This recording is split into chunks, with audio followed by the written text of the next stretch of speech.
L'invité du jour est un ancien président de l'Association des étudiants sénégalais dans le Grand Montréal et ailleurs. Acteur impliqué dans la communauté sénégalaise, africaine et montréalaise, c'est un citoyen actif pour lequel toute action qui contribue à servir de passerelle entre le Canada et le pays de la Teranga est une bonne action. J'ai nommé Youbi Baldé. Youbi Baldé, avec qui je m'entretiens sous sa casquette de président du conseil d'administration du RGSC, le regroupement général des Sénégalais du Canada, un organisme fédérateur des ressortissants sénégalais du Canada et au Canada. Nous nous sommes entretenus à la mi-avril, en pleine période de Ramadan. Nous nous sommes entretenus de plusieurs sujets. Et c'est au cours de cet entretien que l'annonce parue il y a seulement quelques heures de la présence effective du légendaire Youssou N'Dour à Montréal le 28 mai a été faite. Mais au-delà de ça, avec Youbi Baldé, nous avons parlé du mois du Sénégal, de l'implication de la communauté sénégalaise à Montréal, au Québec, au Canada, mais encore plus loin, de la communauté africaine et du rôle qu'elle pourrait jouer. Alors, bonjour Youbi Baldé, je m'entretiens avec le président du conseil d'administration du RGSC, le regroupement général des Sénégalais du Canada. Comment ça va?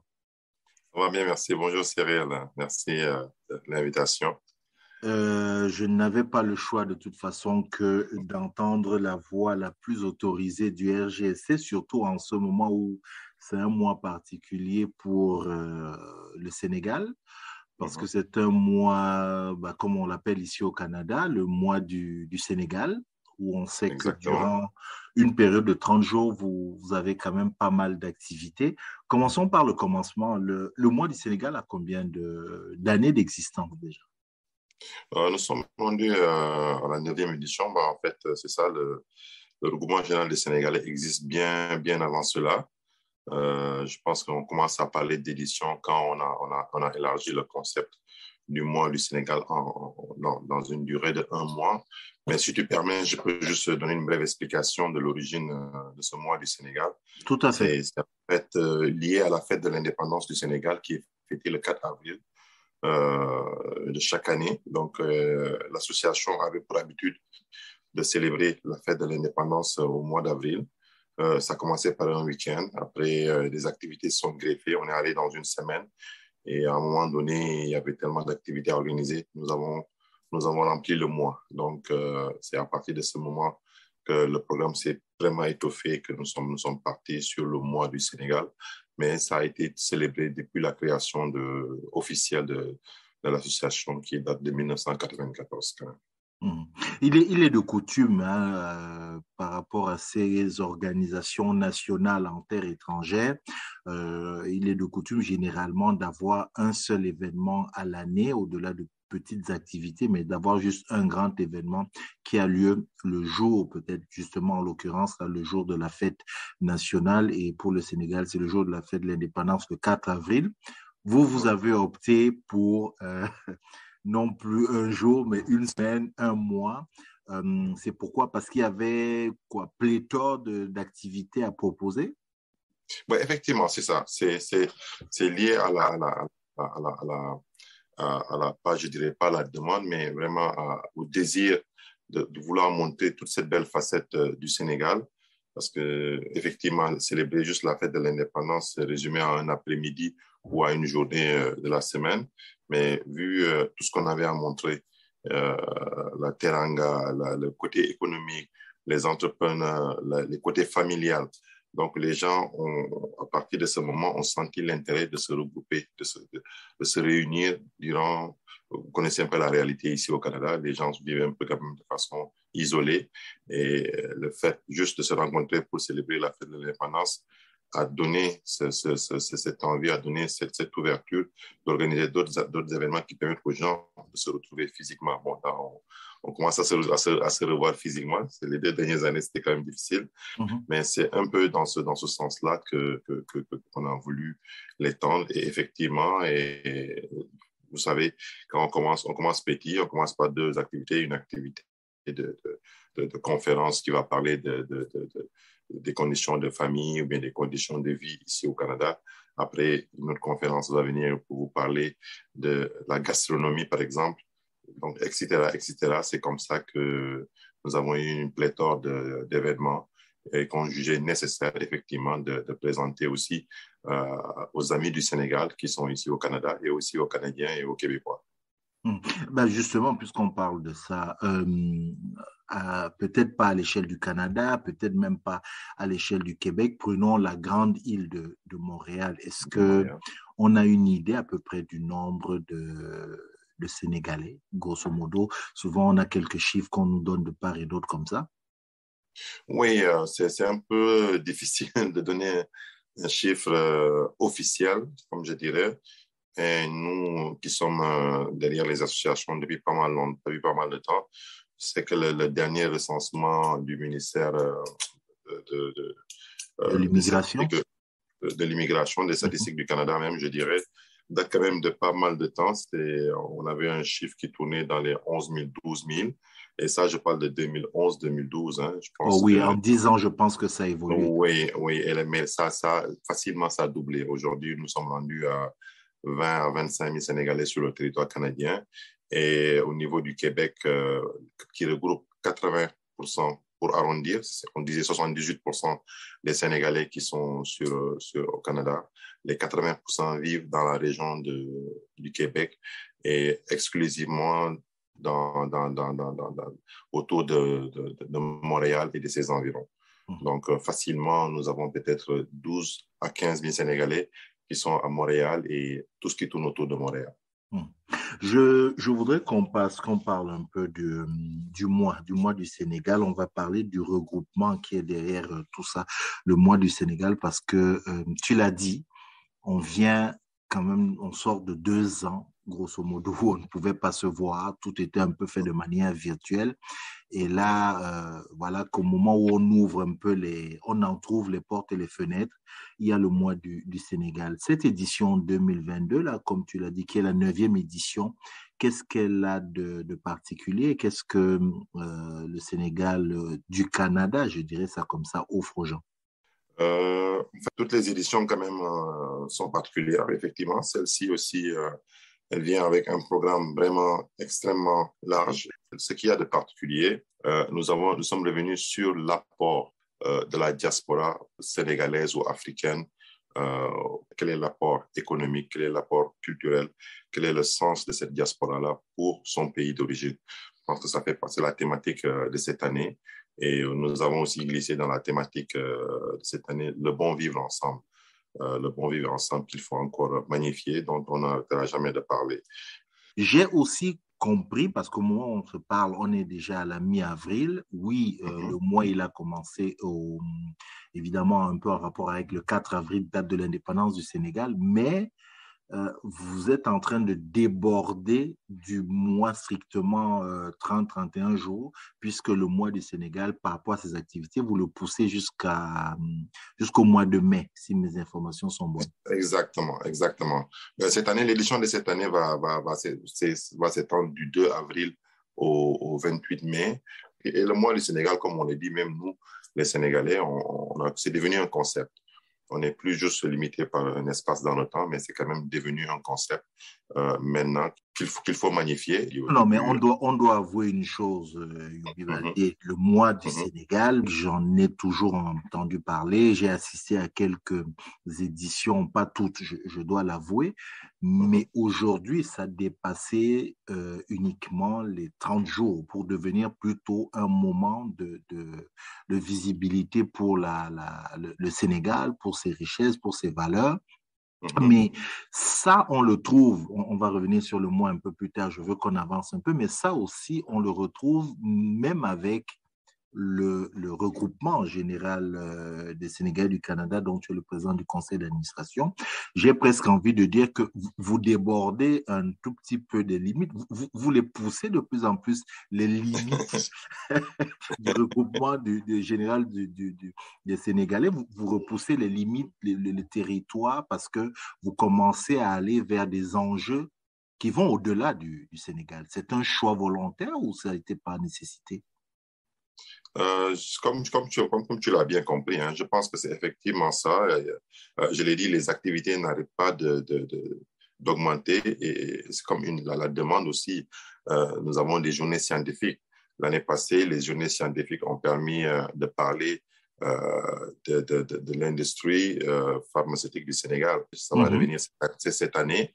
Ça nous a permis de lancer en parallèle, sans le faire exprès, un mouvement de relance de l'industrie pharmaceutique africaine, je dirais même. Et le Sénégal, en ce moment, est en train de mettre en place toutes les dispositions pour qu'on puisse, que nous, Africains, nous puissions faire nos propres vaccins avec tout ce qui s'est passé durant la période du Covid. Cette année, nous allons parler aussi un peu de la philosophie de la culture, des enjeux de sécurité au niveau de la sous-région ouest africaine, avec tout ce qui s'est passé dernièrement dans certains pays qui ont été renversés par des pouvoirs militaires. Donc, c'est des thèmes, c'est des thématiques qui sont extrêmement importantes pour nous, Sénégalais et Africains, qui maintenant s'invitent au mois du Sénégal. Donc, c'est comme pour expliquer ce que tu as dit, on repousse les limites parce qu'il y a des thématiques qui sont intéressantes, qui sont importantes, dont nous devons parler, et aussi pour dire que nous ne parlons plus juste au nom du Sénégal. Comme je le dis souvent, le mois du Sénégal, on parle du mois du Sénégal, on parle du Sénégal. Effectivement, parce que nous sommes Sénégalais, nous avons commencé à prêcher devant notre porte. Mais dans l'intelligence collective, le message, il est pour tous les Africains, surtout les Africains au niveau de l'Afrique subsahélienne. Toute cette catégorie d'Africains qui vivent dans cette zone, parce que nous avons les mêmes difficultés, nous avons les mêmes réalités, nous avons les mêmes problématiques, et nous avons les mêmes enjeux de développement aussi. Mais il y a aussi les journées économiques. Donc, la beauté aussi, il y a eu quelques années, c'est vrai que le Forum économique du Sénégal n'est plus là, mais nous avons eu à l'organiser à 2 fois de suite, je pense, conjointement. Les journées économiques du mois du Sénégal étaient organisées conjointement avec le Forum économique de l'ambassade du Sénégal au Canada. Et ça aussi, ça avait encore bonifié le mois du Sénégal et les échanges économiques entre le Sénégal et le Québec et le Canada aussi. Ça veut dire que quelque part, l'implication des autres aussi, elle est admise? Oui, on a une très belle relation fraternelle et d'amitié avec tous nos autres confrères africains, et nous avons nos amis de la Guinée et du Mali aussi qui viennent assister à certains événements du mois du Sénégal parce que, comme je l'ai dit, ils s'y retrouvent, que ça parle de culture, que ça parle de science, que ça parle d'art. Ils s'y retrouvent, c'est les mêmes enjeux. Nous aurons des bonnes solutions adaptées, mais de façon en se mettant ensemble et de manière globale. Donc, je pense que c'est important de le souligner. Et je vais rebondir là-dessus, Ubiwalde, parce que tu as dit quelque chose tantôt, le regroupement général des Sénégalais du Canada ne parle plus seulement au nom ou ne parle plus seulement des enjeux qui concernent le Sénégal, mais ça va au-delà, ça concerne les ressortissants d'Afrique, grosso modo, subsaharienne. Ça m'amène à la présence, l'implication justement de tout ce monde-là ici au Québec. On a assisté à des élections municipales il y a quelques mois, en fin d'année dernière, où pour la première fois, on a vu un très grand nombre de ressortissants, justement, québécois, ressortissants d'origine africaine, s'impliquer. Au-delà de ça, et ça n'est un secret pour personne, toi-même, tu es quelqu'un qui, sur la scène public, politique, peut-être pas nécessairement en tant qu'élu, mais est aussi très impliqué sur le plan citoyen, sur le plan politique. C'est quelque chose qui est important? Oui, je pense que si aujourd'hui, effectivement, la réalité déjà, la façon dont le Québec, le Canada est organisé, les communautés, nous avons des communautés qui sont extrêmement organisées. Et ça permet d'avoir un impact sur le fait de vie. Et je pense que c'est important que nous, en tant que des Québécois afrodescendants, de prendre notre place. Parce qu'il y a quand même des questions qui touchent beaucoup les Québécois d'origine africaine ou juste qui relèvent de l'immigration, l'accès à l'emploi, l'accès à certains postes de décision, l'intégration effective économique, l'accès au crédit, l'accès au logement, l'accès à la propriété. Donc, je pense que c'est des questions que, d'après les statistiques des études qui ont été faites, même ici, qu'il y a encore du travail à faire. Et pour cela, il est important que ces populations, que ce soit d'origine sénégalaise ou d'origine camerounaise ou d'origine malienne ou d'origine même marocaine, soient reconnues et soient visibles sur le plan des décisions. Quand je parle sur le plan des décisions, je parle sur le plan politique. Donc, il est important qu'on ait des personnes qui peuvent porter ces questions-là à des niveaux ou à des sphères où les décisions sont prises pour que ces populations-là puissent être prises en considération. On va toujours parler d'un problème de racisme systémique, on va parler d'un problème de violence dans certains quartiers de Montréal ou certaines villes du Québec. Si des gens qui ne sont pas issus de ces communautés qui y vivent ne sont pas au niveau des sphères de décision, ces questions vont toujours perdurer. Donc, il est important d'avoir des élus, des gens qui sortent de ces communautés, de ces zones, pour qu'ils puissent porter la question, pour qu'ils puissent porter la discussion sur la table et aussi prôner des pistes de solutions. Pour moi, il est très important que celui qui vit certaines difficultés, il est le mieux adapté, il est le mieux approprié à venir en parler directement et aussi à proposer des solutions adaptées. Parce que d'autres peuvent penser pour vous, mais ce n'est pas toujours vrai qu'ils vous donneront des solutions qui vont marcher par rapport à vos problématiques. Je ne peux pas finir cet entretien sans avoir une pensée pour une dame qui malheureusement nous a quittés il y a quelques temps. J'ai eu l'immense privilège quand même d'échanger un tout petit peu avec elle. Toi, probablement que tu connais mieux que moi, c'est madame la regrettée Oumi Sarr, qui était une dame très impliquée ici. Quelques mots sur elle et sur son implication, son importance dans la communauté, et moi je ne dis même pas sénégalaise, mais la communauté africaine. Oui, effectivement, tu viens de toucher un point sensible. Nous sommes encore toujours, je dirais encore sous le dé. C'est une nouvelle qui est arrivée vraiment de manière très brutale pour nous ici. Madame Oumi Sarr, moi, comme je l'appelais Tata Oumi, je pense qu'elle nous a tous marqués d'une façon ou d'une autre. Et comme tu l'as dit, son implication, son travail, finalement, avait dépassé le cadre sénégalais. Elle était vraiment en contact avec toutes les autres communautés afrodescendantes, immigrantes, et elle a beaucoup fait pour les immigrants ici au Canada. Juste le signifier qu'elle fut la première femme noire à avoir participé à une élection fédérale ici au Québec ou au Canada, je pense bien. Ça témoigne de son niveau, du degré d'implication qu'elle avait au niveau de la société québécoise, canadienne. Et je pense qu'elle était militante très engagée au niveau du Parti libéral. Le Parti libéral, parce que si elle était Exactement. encore récemment, jusqu'à ces derniers moments, Ouais. elle était la présidente de la commission des communautés culturelles au sein du Parti libéral du Canada. Exactement.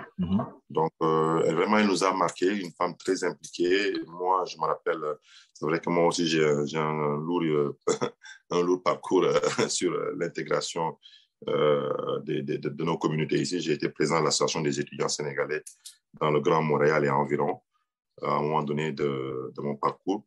Et c'est là où j'ai vraiment connu ce Tata Oumi, parce que, comme je l'ai dit lors des témoignages qu'on a eu à faire pour elle, après le décès, elle n'attendait même pas qu'on vienne vers elle.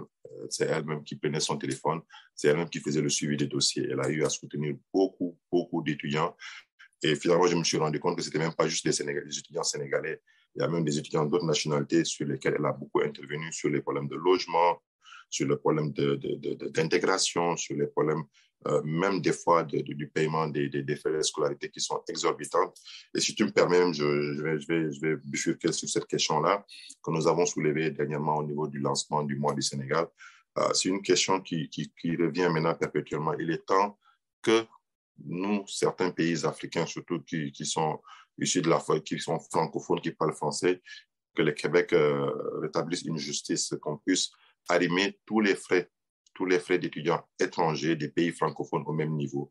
Je pense qu'il y a des pays francophones, je ne peux pas les citer, qui bénéficient des mêmes droits que ceux du Québec, et juste parce qu'ils partagent peut-être cette grande famille du fait français, il est important aujourd'hui que le Québec aussi sache qu'il y a beaucoup de partenaires, et aujourd'hui nous l'avons dit, nous l'avons rencontré partout, que la venue des Français reste dans les pays francophones qui sont en Afrique et subsahariens. Nous sommes nombreux, ces pays qui parlent français.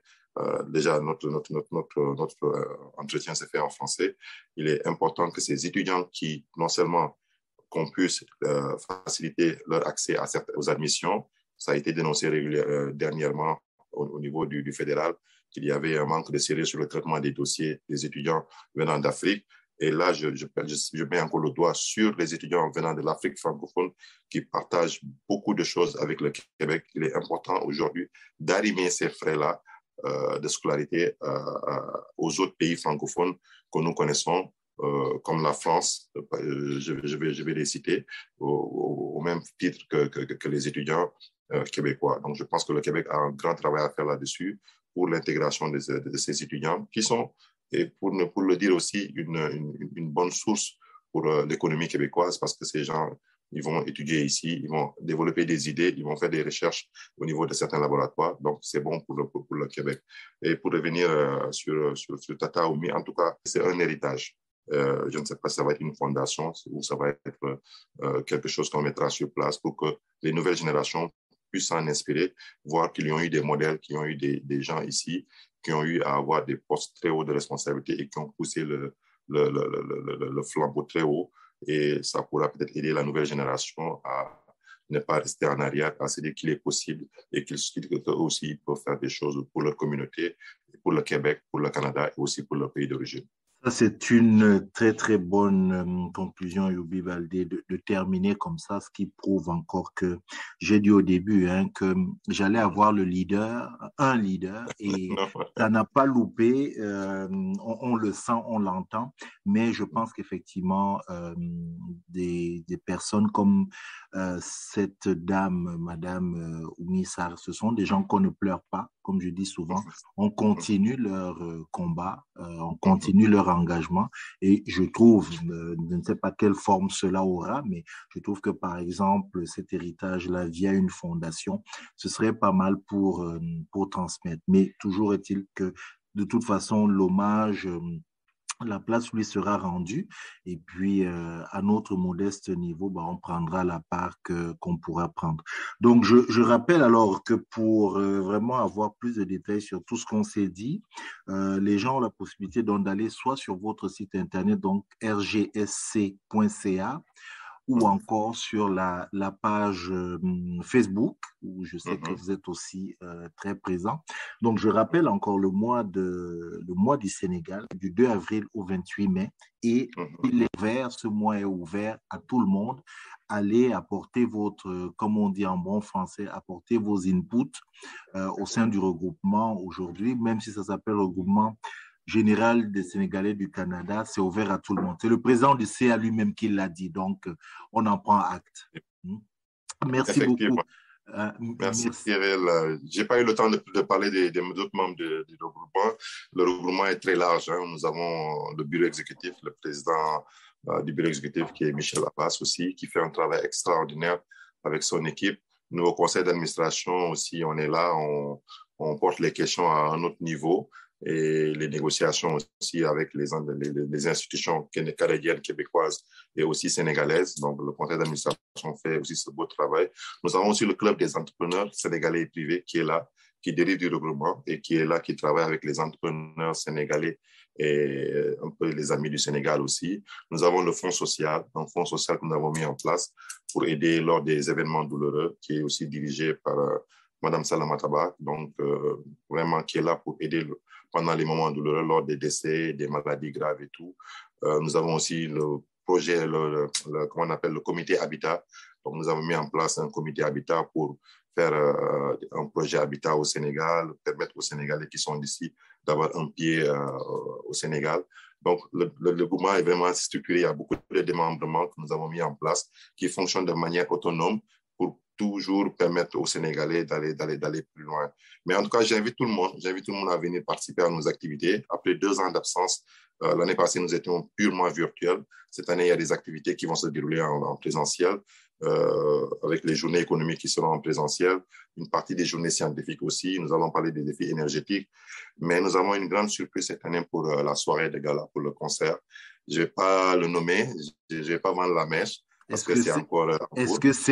Est-ce que You est en train de prendre l'avion?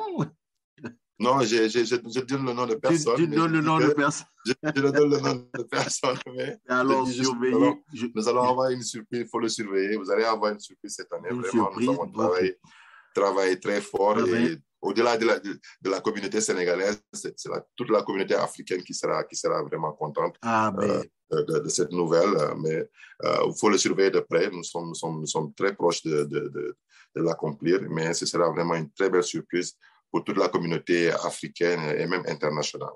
Ah, mais ça, c'est une très bonne chose, ça. Mais j'invite les gens donc à aller soit sur le site Internet du RJSC, soit alors sur la page Facebook pour avoir plus de renseignements. Merci beaucoup, Youbi Baldé. Merci à toi, Cyril, aussi. J'étais sur les remerciements. Merci à toi aussi qui fait rayonner les afro-descendants à travers la structure née au Québec qui permet toujours de donner des informations à jour sur les Africains, sur où ils se trouvent au Québec. Je pense que c'est très important. Tu fais un travail extraordinaire. Je tenais à t'en féliciter et t'en remercier. Et c'est comme ça, ensemble, globalement, que nous allons réussir à nous en sortir. Merci à toi. Merci pour tes mots.